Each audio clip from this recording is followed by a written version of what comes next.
The Honourable Member for Edmonton South. Mr. Speaker, I'd like to begin by acknowledging a special anniversary, because 2 years ago, the member for Red Deer South promised to advocate strongly for the Red Deer Hospital. But since that member is more focused on holiday vacations to Phoenix, when Albertans were told to stay home and follow public health orders, 3 days ago, the Leader of the Opposition and I stood to call for this government to fulfill their promise and build this hospital. So on behalf of the constituents of Red Deer South, can the Minister of Infrastructure explain what happened to the UCP's promise to build the Red Deer Hospital? The Honourable the Minister of Infrastructure.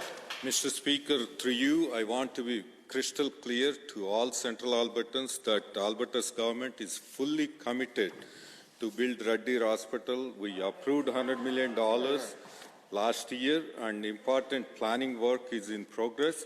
Unlike when NDP was in government, they had 2 local MLAs. They still couldn't get that project on priority. They actually dropped it from the priority list. But all UCP MLAs in Central Alberta are pushing for this project. The order. The Honourable Member for Edmonton South. Mr. Speaker, given that the Premier promised $100 million for this hospital and this year's budget only has $5 million for the hospital, what a shame. And given that the member for Red Deer South described the need for the Red Deer Hospital saying, quote, "Some life and death services are not being provided and they should," end quote. But given that, instead of funding these life and death services, the UCP is wasting Albertans' money on its no-jobs corporate handout and its laughingstock of a war room, can the Minister of Infrastructure explain to the people of Red Deer why insulting reporters and plagiarizing logos are bigger priorities than the life and death needs of Central Albertans?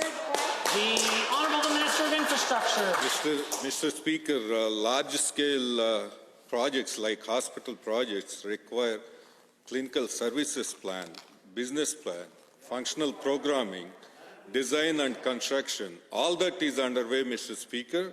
And you also know that during the pandemic, there is a challenge because it's an operational facility. In that hospital, expansion requires careful planning, and AHS is busy in dealing with the pandemic and vaccinating people, but we are making progress. The Honourable Member for Edmonton South.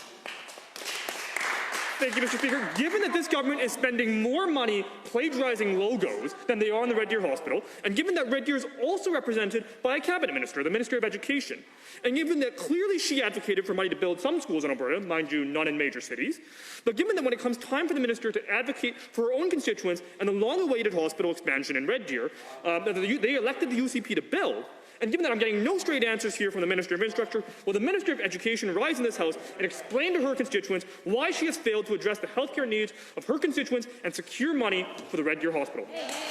The Honourable Minister of Infrastructure. So both Red Deer MLAs and all MLAs, government MLAs from Central Alberta, they have been strong advocates. At least they bother me, they bother Health Minister, they bother Finance Minister, and they even talk to Premier. In fact, I look forward to share all the status of all infrastructure projects in Red Deer area through Chamber of Commerce in this week, Mr. Speaker. Stay tuned.